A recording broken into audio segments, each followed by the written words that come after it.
Welcome again, everyone. We're recording this session as Zoom has let you know. We have also enabled the live transcript for closed captioning, and you may find that option on the control bar that usually appears at the bottom of your Zoom screen. Amy will continue to admit people, but we'll go ahead and get started.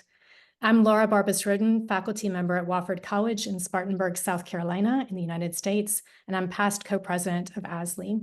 Our warmest welcome to the second ASLE Spotlight in this series on the topic of localizing the global. For those of you joining an ASLE event for the first time, an extra special welcome.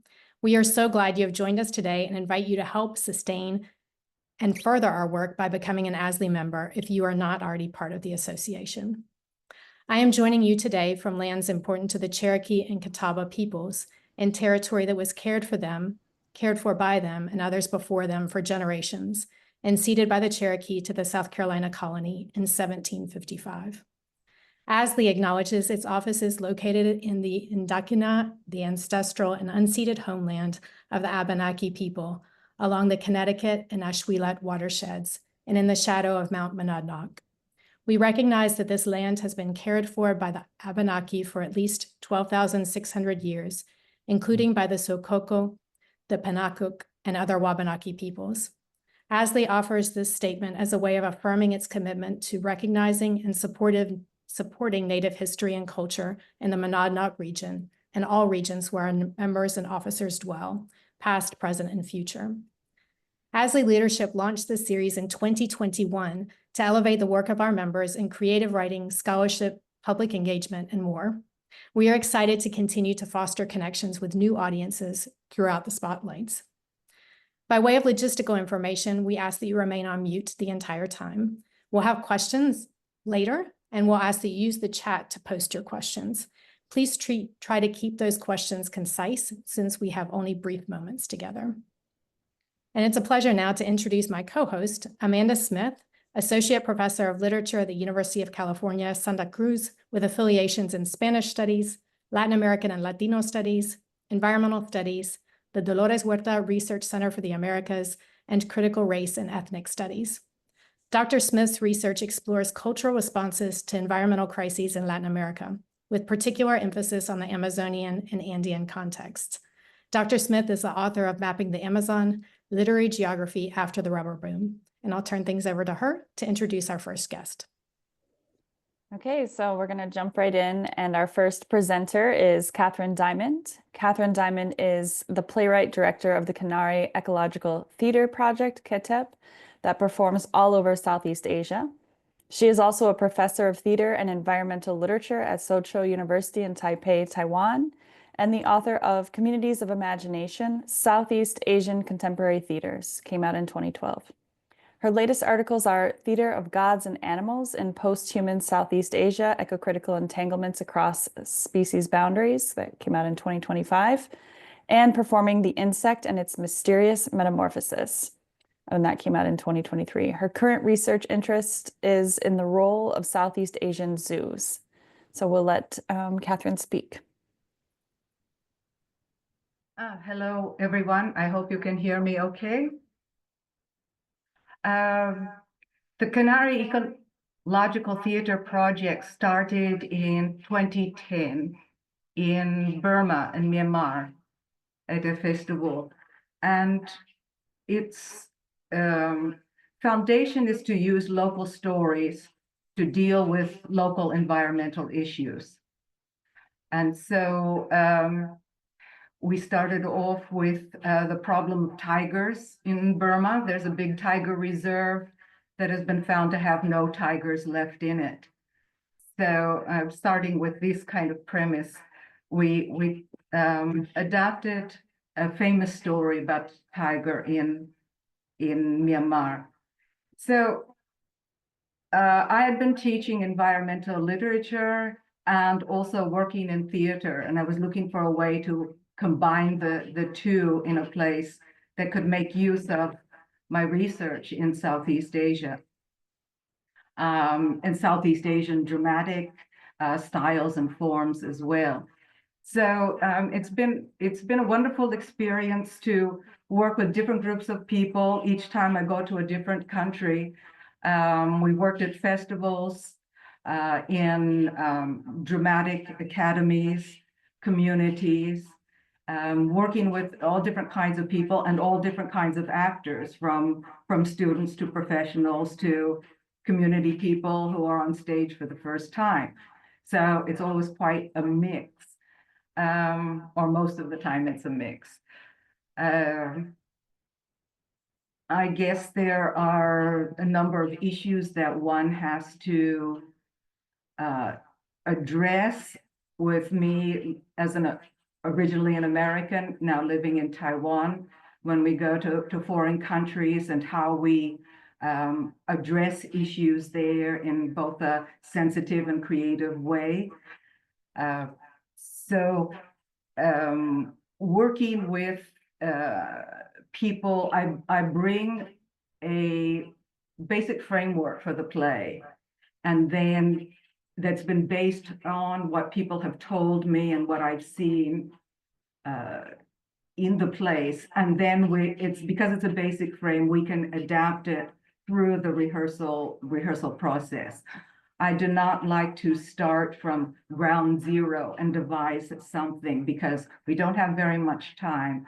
And also having this central story means that most people in the country will know the story, both the performers and the audience. And this allows us to work fairly quickly and smoothly, interjecting new ideas, interjecting new ways of presenting, like when we're going to introduce puppetry or song or dance, because we have a basic framework to work with initially. And it's also a good way to attract people to the project, because we can give them something concrete that we're working on. However, I have had an experience where we worked on presented a play to the group to work on, and people really didn't like it. So we had to immediately change to something else. So even though I've done this, about 12, 15 times now, each previous experience doesn't really help too much with the next experience, because each situation's environment is so different, and you come across different kinds of obstacles. Dealing with the environment, I'm always asking people, okay, what are the environmental issues that you're most concerned about? So those are the ones that we try to integrate. Sometimes the story itself lends an impetus of what we should focus on, because a lot of these stories bring up environmental issues themselves initially, but have to be given a contemporary twist, a little more irony, a little more humor. So in terms of combining the global and local, using local language, local performers, local story, but often using a global perspective that people are aware of, to reinterpret it. Many people working with environmental theater are NGOs who have a specific message that they want to give out. We're not that propagandistic. We want people to think about the environment. We might pose certain kinds of solutions, but we're not proposing anything. It's more of a exploration and explication of the situation. Also dealing with environment, have to be very careful of censorship and any kind of possible repercussions that might be for the performers or even the people who go to see it. So one of the things I'm very concerned about is safety. Safety for the people who are involved in the project, and sometimes censorship and things like this get in the way of what maybe we really want to say, but that's just the compromise we have to deal with. And I'm sure some of you in literature probably have dealt with the same issues. So we've dealt with flooding, plastic rubbish, clogging drains. We've dealt with extinction of species, deforestation, marine habitats, yeah, I mean, from extinction of tigers, and plastic is also been a main focus because Asia has now become sort of the main contributor to oceanic plastic. And I am most interested in focusing on people in the cities. A lot of NGOs go to the rural people and help them, but I feel like a lot of the rural people are on the forefront of so many of these ecological problems, whereas the city people are consumers and kind of divorced from the repercussions of how they consume. So I see part of our project is connecting the dots. What happens when you when you consume these products, say, for example, with palm oil, and how does that impact other communities, and what kind of alternatives can we find? So my focus is really on urban people and the consequences of their acts. So that's kind of an introduction to the project. We have a website, and we also put up all the plays that we've done, both in English and in the local language that they were performed in. So this is all freely available for anybody to either use to stage or to study. All right, thank you. Thank you very much. And we will move quickly to our next panelist. Quick introduction to John McNeil Miller. He is Associate Professor of English at Allegheny College, where he teaches courses in literature, animal studies, and the environmental humanities. He has published scholarly articles in environmental humanities, PMLA, and Victorian studies, among other venues, and he has public-facing writing in a number of different outlets as well. The Ecological Plot is his first book and the focus of his contribution to the spotlight. John, thanks for being here. Thank you, Laura. And thank you, Amanda, too, for hosting the episode. And thanks also to everyone at the ASLE Spotlight Series for allowing us to have this conversation. I'm really excited to join in to talk a little about my book and to learn from all of today's panelists. So my book is called The Ecological Plot: How Stories Gave Rise to a Science. And that subtitle, which came kind of late in the project, and as a result of some very helpful feedback from one of the peer reviewers, is actually, I think, pretty key to what I see this book doing. There's a tendency when we talk about literature and science to think about how writers of fiction and poetry and drama engage with the scientific developments that are going on around them. And of course, there's nothing wrong with that. Plenty of literary authors do take up or play with or wrestle against the science of their time. But when we think of the relationship between literature and science in that way, a kind of power dynamic, I think, emerges between these two very general fields. Science comes up with the real ideas and knowledge, then the arts discuss and evaluate the ideas and knowledge. Science becomes a place where the primary innovative thinking is happening, and the arts and the humanities become the fields where those insights translate into conversations about politics and about values. The ecological plot traces the intellectual history of a development that, if my argument is correct, went in the other direction. It shows how a form of storytelling that emerged in economic thought in the late 1700s got taken up and expanded by novelists in the 1800s, and eventually, through the writings of one avid novel reader named Charles Darwin, became the foundation for modern ecological science. This particular form of storytelling that I trace, which I call the ecological plot, is a way of structuring narratives around the material exchanges between living things. Basically, ecological plots treat exchanges of matter and energy as the thread that ties a story together. And this kind of plotting walks readers through the sequence of those exchanges to show how even seemingly isolated members of a community are bound together by these deeply material webs of interdependence and exchange. So the book starts with an examination of key thinkers that are nowadays, in terms of intellectual history, associated with very different fields. The political economist, Thomas Robert Malthus, the novelist, Harriet Martineau, and the naturalist, Charles Darwin. I take a close look at the kinds of stories each of these writers tell about community in their works, showing how all of them use some version of this ecological plotting to suggest that humans belong to collectives of living things that extend far beyond the species barrier.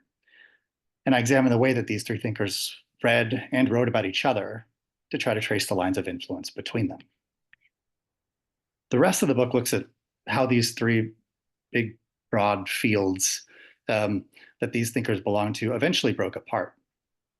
It demonstrates how each field became increasingly focused on one single aspect or sort of like lens through which to look at interconnection. And in the process, gained focus and sort of authority, but lost sight of the larger ethical and political questions that emerge from the fact that human beings are part of a much larger interspecies community. You can see this disciplinary separation happening over the course of the 1800s if you look carefully.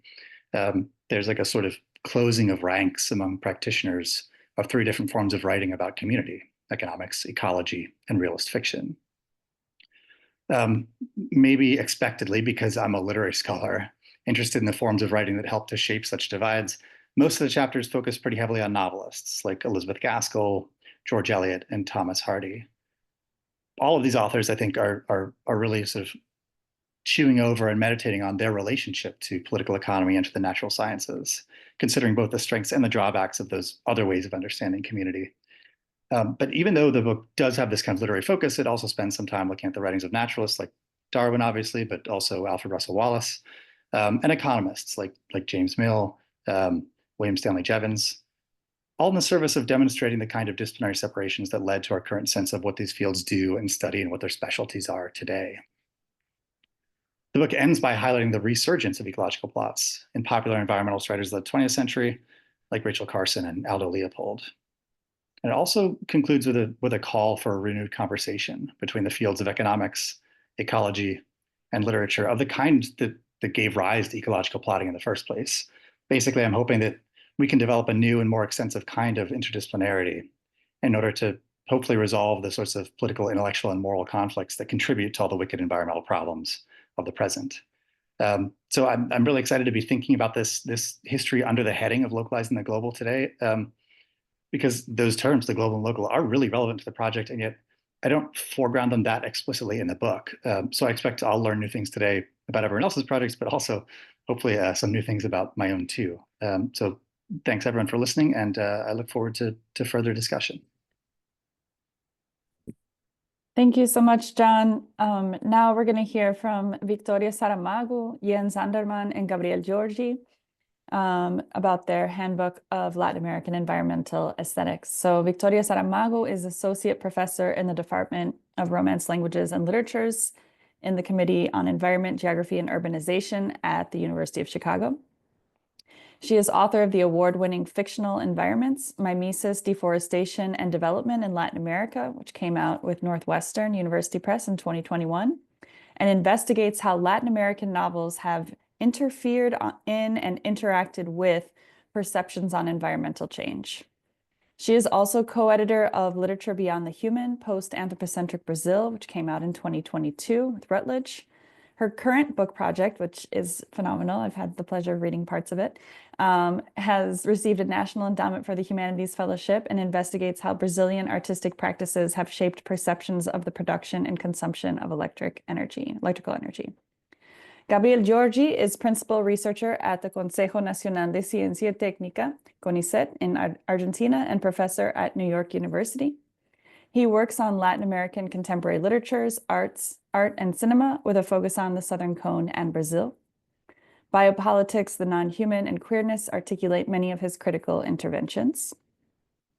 Jens Anderman is professor of Spanish and Portuguese at New York University and an editor, along with me, of the Journal of Latin American Cultural Studies. He is the author of 6 books and several edited collections, most recently Jardín, which came out in 2023, Entranced Earth, Art, Extractivism, and the End of Landscape, which came out in 2023. The Spanish edition earlier in 2018, although it's a bit different. Natura, Environmental Aesthetics After Landscape with Lisa Blackmore and Dairon Carrillo Morel, and with the journal's editorial collective Latin American Cultural Studies, A Reader. So thank you, welcome, and we'll turn it over to you guys now.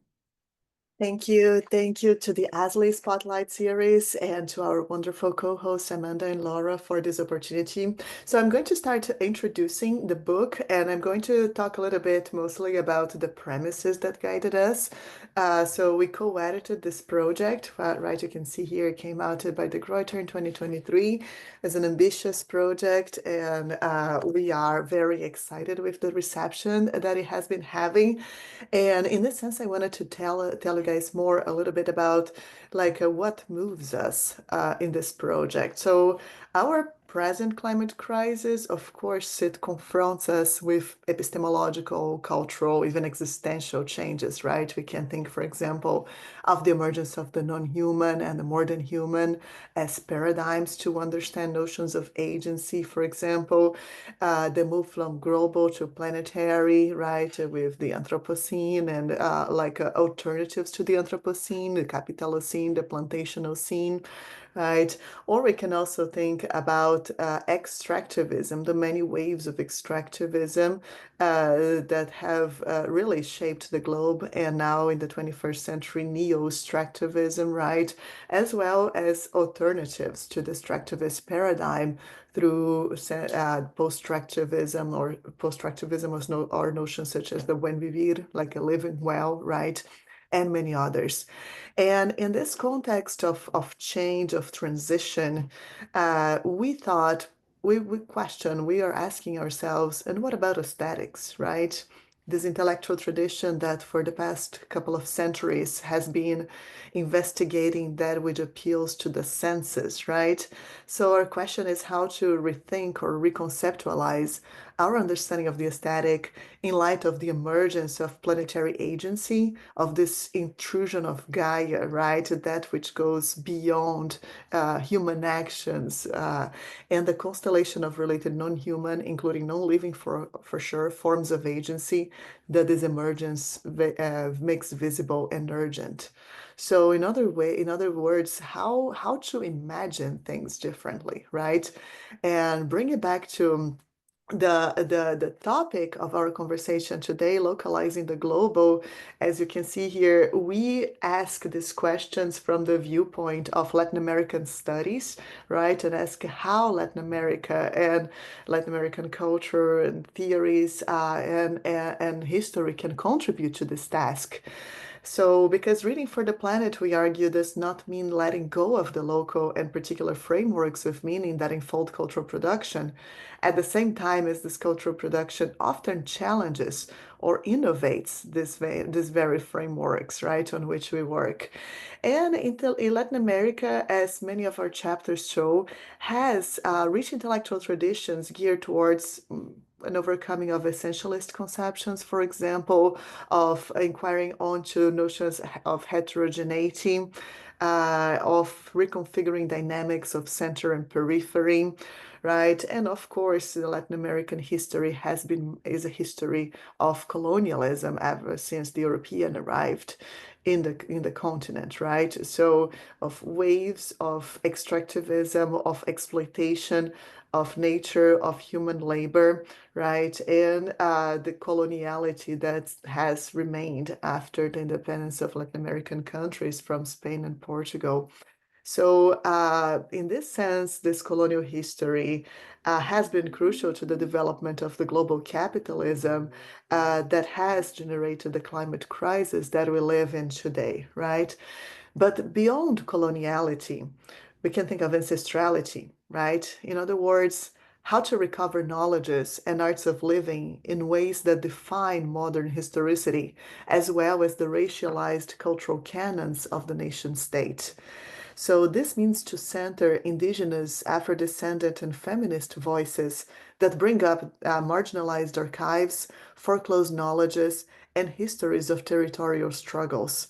So in order to address all these issues and bring these voices to the conversation, we organized our volume in 3 sections, right? The first one has 3 itineraries of key terms, such as eco-criticism, which Laura was the author of, like wonderful, wonderful chapter, extractivism and multinaturalism, And then we have a larger section in which we explore a number of keywords that include like classic terms, you know, in like when we think about the environment, but also when you think about Latin American literary and cultural criticism in a more historical frame. So we can have like desert, forest, water, and also many terms that have emerged and become urgent in the debate in recent decades, such as toxicity, infrastructure, resilience, and extinction. And we conclude with a conversation with Mary Louise Pratt, like a key author in cultural criticism in Latin America in the past decades, who has now been writing about planetarity, about the Anthropocene. So as a way of like establishing this continuity and constant reinvention of our field in light of the predicament and the challenges that we face today. Okay, I think I'm already at my 5-minute mark, so I'm going to stop here. Look forward to the discussion.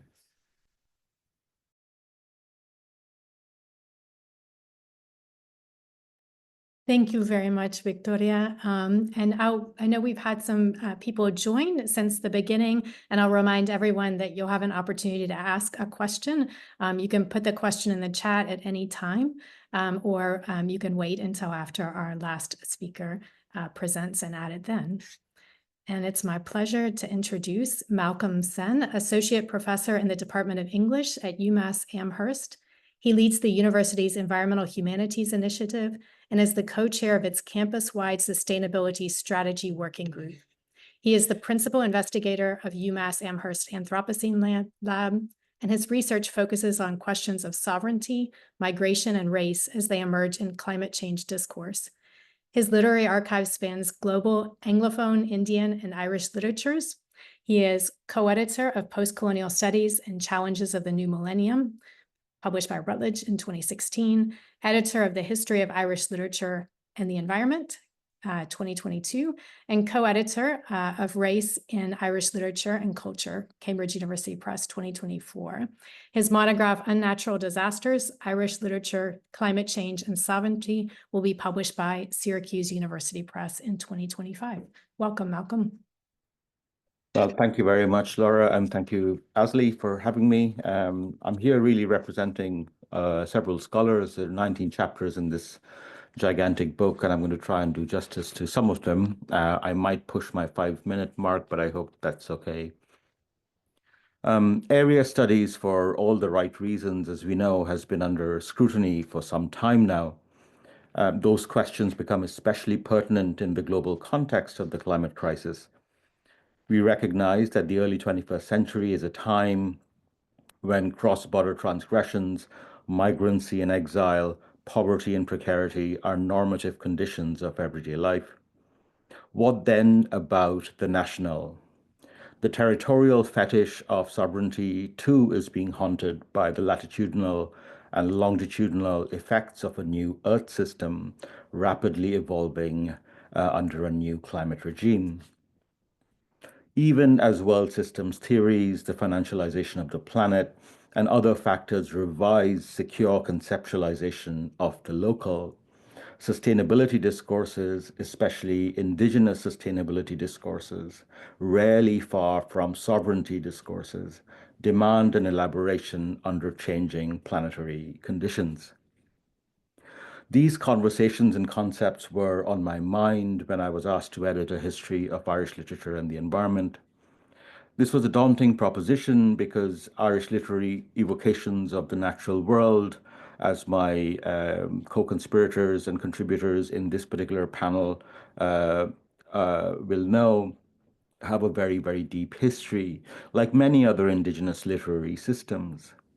But it was challenging also because despite robust Irish studies scholarship in the area of ecological imperialism, say, the scholars themselves were not self-proclaimed card-carrying members of the Irish eco-critical scene. Irish eco-critics were also beginning to establish contextual parameters of what Irish eco-criticism looks like that I kind of also wanted to push beyond. I wanted to do something different. The history needed to be intersectional when needed, and when possible, interdisciplinary in the vein of environmental humanities scholarship. We have deliberated for decades on Ireland's vaulted nature writing tradition. Where does that tradition stand in relation to the litany of names that have shaped the nomenclature of 21st century Ireland? That nomenclature is crisis-ridden. Phrases such as financial crisis, debt crisis, a banking crisis, an economic crisis regularly feature in the Celtic Tiger years, the early 2000s. But other concurrent crises that emerge in public discourse at the same time point to a destabilization of the geopolitical order, not simply global capital's economic structure. Examples here include the asylum crisis and the refugee crisis. Even in the post-austerity, economically resurgent Ireland, the phrase housing crisis resounds still in public discourse. When the book was being written, further editions such as the Brexit crisis and the COVID crisis introduced a language of territorial sovereignty and epidemiological threats that evolved into a debate about a border crisis in the country. How to reconnect the intentionally disconnected dots of such crises, how to also build a coalition and a community of scholars who are involved in different aspects of the complex ecology of Irish studies, how to demonstrate the critical dialogues across these diverse areas. So I want to edit a book that did justice to the nature writing tradition of Ireland, to well-established themes, such as the importance of place-based writing, but also circuit new, emergent, and urgent avenues within that dialogue. The chapters in this book, and I hope you can kind of go to the website and look up the chapters if you don't have a copy. They are loosely historical, such as the opening chapter on 5th, 6th century Gaelic annals. Conor Costick and Francis Ludlow comment very specifically in this chapter on the annals as climatological record, their area of expertise. Bridging the disciplines of climate science, climatology, and paleography, this chapter is a good indicator of the kind of interdisciplinary endeavor that this book foregrounds. The authors checked alternative historical sources, calculated dates of past eclipses, referred to ice core records, and matched them to the dates of those events in early medieval texts. In that work, the annals are revealed to be not only literary texts propounding theological concepts or individual deeds, but also become rich sources of climate data. I wanted contributors to confront the intricate webwork of ecology which underpins literary and cultural reflections on the Irish environment. In some cases, this was an easy ask. Scholars like Maureen O'Connor, Catherine Kirkpatrick, Christine Cusick, Catherine O'Callaghan, Kelly Sullivan, and Sherry Deckard are leading figures in Irish studies or in the environmental critique. But others, such as Amy Mulligan, a brilliant scholar of medieval literature at the University of Notre Dame, and Margaret Kelleher, whose works on the Irish famine, among others, have really shaped multiple critical avenues in Irish studies, were hesitant to engage the environmental humanities. So this meant kind of sharing with them a critical vocabulary and a theoretical landscape that I thought was most pertinent to their areas of expertise. In these moments, this was truly an edited book in the sense that it was curated quite consciously. I asked contributors to hone in on specific historical periods or specific areas such as animal studies or the tradition of the Irish big house, for example. Kelly Sullivan's The Ecology of the Irish Big House, Adam Hanna's Refuge and Domestic Space in Northern Irish Poetry, Eric Falsey's Poetry and Place, all kind of revolved around questions of home and refuge, domesticity, habitability. When you're on a line of enquiry that makes sense intuitively, radical connections might be made. In this case, Kelly Sullivan, for example, noted that Ernst Haeckel's, writing in 1870 defined ecology in language that neatly paralleled the shifting relationship and tensions between big house estates and the surrounding environment. It was quite kind of radical, actually, as an observation. I'm going to close soon. The book was also aware of emergent areas within Irish studies, which can often mean revisiting environmental history and ecological imperialism, prominent in the deforestation of Ireland, for example. Anna Pils's great chapter on narratives of arboreal landscapes is noteworthy, bringing literature into focus as a historical archive that shaped and continues to shape the reception of narratives of Ireland's environmental history. Her essay is a rich kind of trajectory, beginning with a catalogue of trees found in Edmund Spenser's writings and tracing that into the deforestation found in later writers. Transmission of environmental knowledge at the local level and through oral cultures are essential means towards sustainable futures. I wanted this conversation to be in concert with the traditional forms of ecological knowledge in the Irish folkloric tradition. Barbara Neufvion's essay, The Environmental Vocabulary of Irish Folklore, supplies us with such scholarship brilliantly. And there are other things. Themes of Indigenous knowledge and local vernaculars are also resonating in a chapter on landscape and Irish language poetry. So in these moments, I think the book was actively engaged in linking Irish scholarship with concerns in the environmental humanities more widely. At other times, the book also complicates the relationship of locality and Indigenous knowledge. You know, Indigenous knowledges are always very, very site-specific. They don't travel well globally for very good reason. Mary Burke's essay on the ambient Irish traveller community, for example, showcases eco-materialist and race concerns in the Irish context. I cannot do full justice to all the incredible scholarship that shores up this book, really, but I want to highlight Shari Deckard's pioneering work in alerting us to think through Irish literature's relationality with hydrocarbons and other forms of energy. Deckard notes in her chapter that because Ireland's history is one of uneven development, it is especially productive to consider how Irish novels mediate energy imaginaries and energy futures, but also, I think, very importantly, diverge from the Euro-American mainstream. Thank you very much for giving me that extra little bit of time. Thank you so much to all of our presenters. We have about 20 minutes for questions and conversation. So I don't see any in the chat yet. If anyone wants to add a question, if not, I can launch into some of our questions. I'll just take a deep breath and wait and see if anyone wants to answer.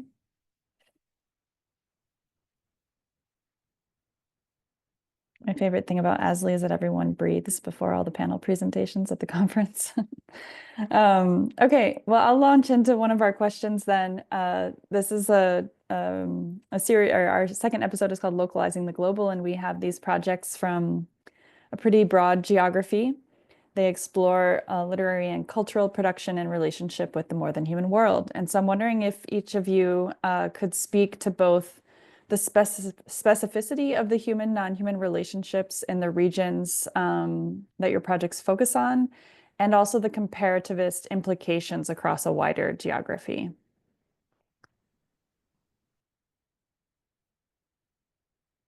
Anybody can jump in, or should I just call on somebody?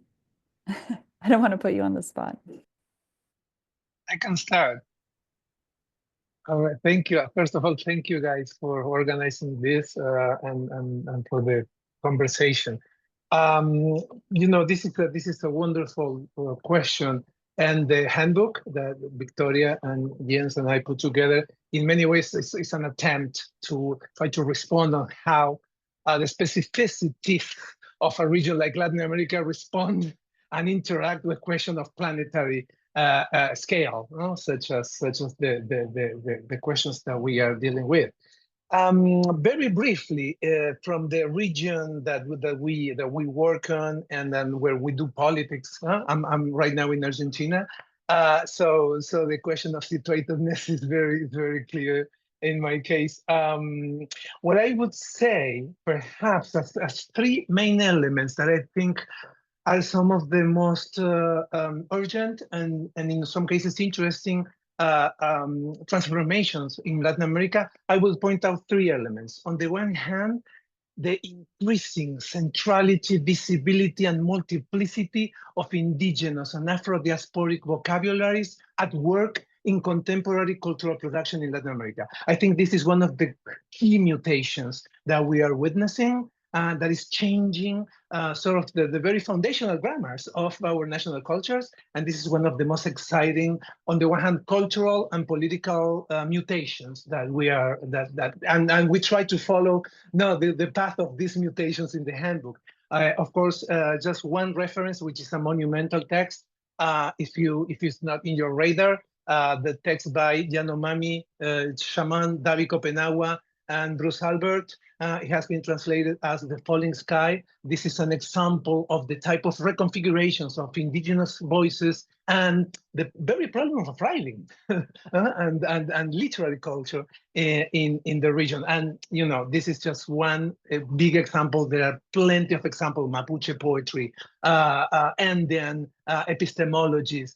So this is something that we are looking very closely, and is extremely exciting.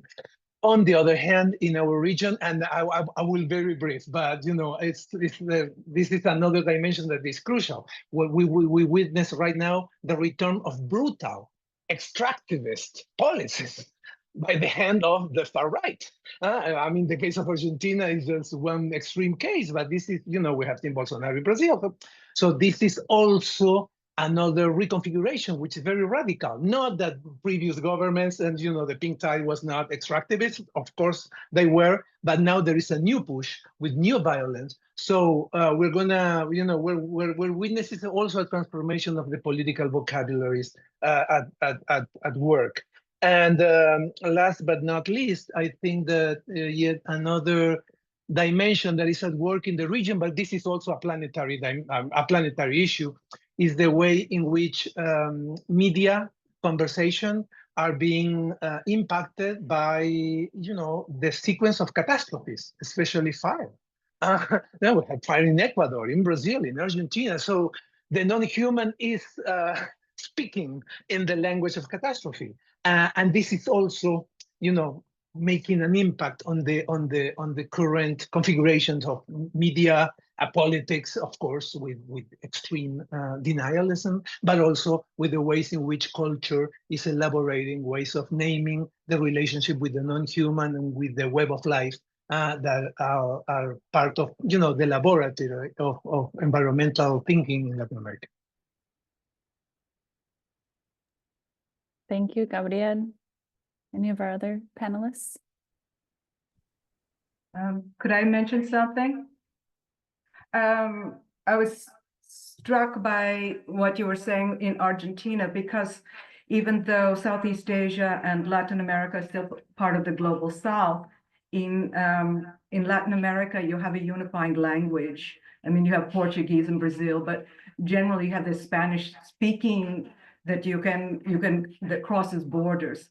Whereas in Southeast Asia, the languages are multiple and can be very unsimilar, and they also don't fall in with current national boundaries. They overlap. So language is a big issue. Is both in terms of translating literature, but also in terms of the drama, you know, because the dramas that I do really focus on local, to have a rapport with local people. I do not think that they will travel well. So they don't move to other places. They're kind of rooted. So because of language issues, but also the locality of the story. But what's been interesting to me is that there is crossovers now. So a play that we were doing in Thailand, the basic story I found again in Malaysia. Another playwright had picked up on it. So there are these crossovers, but they're pretty haphazard. And this requires people like yourselves, if they're going to be talking about things, to generally use English, because that's the only language that they will have in common. And it also leaves out a lot of fantastic performers and creators who do not speak English. So it's, and people have been trying to find ways to overcome that, but the language is really a big barrier to communication and certain performance issues as well. So listening to you, it's very interesting because a lot of what you're talking about is literary and theoretical. In drama, it's really it's practical. You know, we just have to be totally concerned with how do we get this off the ground? How do we communicate here and now? Thank you. Could I jump in next, maybe, and maybe try and kind of broaden out some of those? Thank you, everybody. Those are kind of great points. This is not in this book, but the question kind of led me here. You know, we think of the cloud very much in the up there, although as we all know, it's very much land-based. What we may not know, though, is an enormous amount of the cloud essentially actually is physically situated in Ireland through data centers. Mega corporations like Amazon, Google, Facebook, and others actually really store a large amount of their data in the country. Former Taoiseach, a former Prime Minister of Ireland, you know, defined Ireland as this tiny little island of the coast of Europe, buoyed up by this kind of network of transatlantic cables, almost, right? And Ireland, you know, is not a unique place to actually locate some of the kind of you know, products of financialization and indeed technologies of financialization. It has a very good climate. It has a very good tax bracket for corporations. But in effect, what happens with these data storage units is that they are obviously an enormous drain on energy resources of the country. So for a country, as one of my contributors, Sherry Deckard, who's on the panel here, likes to say, you know, kind of gives off this kind of emerald isle, green country image, but indeed underneath that, the bulwark of that image, of course, is a kind of a very heavy kind of extractivist kind of history, a post-colonial of extractivism, really.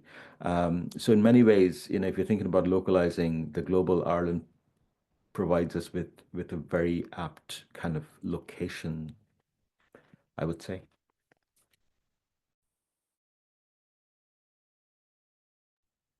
I can speak to some of this too, if that makes sense. So I was just thinking about sort of these questions of empire and also of language that have come up in this conversation. And it's interesting because, you know, all of the main thinkers and writers I'm dealing with are all not even just of like British, but they're all English, and they're sort of writing right at the time of the peak of the British Empire. And so in some ways, like they're all kind of engaged in an implicit project of trying to globalize the local, right? To take these British structures and just sort of export them and apply them everywhere. And something interesting happens, I think, at the level of language, not so much in terms of like English as a language, but linguistic forms too, and the way that they're exported to other places. So I'm thinking back to Harriet Martineau, who I briefly mentioned in my overview. She's a writer who's sort of like widely known among, you know, 19th century Brit Lit scholars, but not that widely read, in part because she's thought of as really complicit in sort of like this this strongly capitalist classical political economy doctrine, right? Like what makes her famous is a series of novellas called The Illustrations of Political Economy. They're huge bestsellers at the time, and what they do is they basically novelize principles of classical political economy, which are relatively brutal in terms of their sense of morality and sort of like what someone should be striving for in the world, what kinds of life are valuable, and how we should respond to those dogmas. So Martineau is interesting because she's really on board with that project and is sort of writing these stories in order to disseminate this ideology. But when she adopts from earlier economists this sort of ecological plot, and tries to sort of show how universal it is around the world by writing all of these tales that are all set in different places, right? There's a couple in a sort of fictionalized version of the Scottish Hebrides. There's one in the backwoods of Canada. There's one in Sri Lanka. They're sort of all over the place. And the goal there, I think, is to again, to sort of like impose the same framework everywhere. But in order to tell those stories, she has to actually do the research into these places and figure out like who might the actors be, what kinds of plants and animals are going to be involved, what kinds of trade networks are involved, what kinds of government policies are affecting each particular local place. And as she does that, she ends up telling these stories that kind of undercut that larger project of trying to export a single vision of the world, right? So like each story ends with a very dogmatic set of economic principles. So like, here's what you should learn. But when you read the story, those aren't really the lessons you gather, because the very sort of like emptiness of the ecological plot and its reliance on local actors and their interactions forces her to tell stories that are more complicated than that sort of single template that she's trying to globalize. So I think it's interesting to think about the ways that language and empire also interact with sort of like linguistic story forms that, as they sort of suck up the local into their form, might actually sort of undercut that relatively oppressive, sort of flattening, homogenizing attempt by these larger systemic forces. Thank you, John, and thank you. Amanda, I saw you come off mute. I'll let you follow up there. No, all good? The discussion afterwards is one of my favorite part of these spotlights, and I really want to thank each of the panelists for your willingness to engage in it, and to everyone who attended and who has an interest in these works and in the work of ASLE. We're going to wrap up right now, just 5 minutes before our concluding time, normalized, giving you a chance for deep breaths or a glass of water or whatever before comes next on your agenda. I'll remind you that ASLE does have more virtual programming and spotlights coming up. We do have a social media presence, and you are welcome now to follow ASLE on Blue Sky if you are on that social media outlet. Thank you again very, very much, Amanda, for co-hosting, Amy for all the logistical work, Aubrey as well, and to each of our panelists for really fascinating work and for making time to share it in this forum.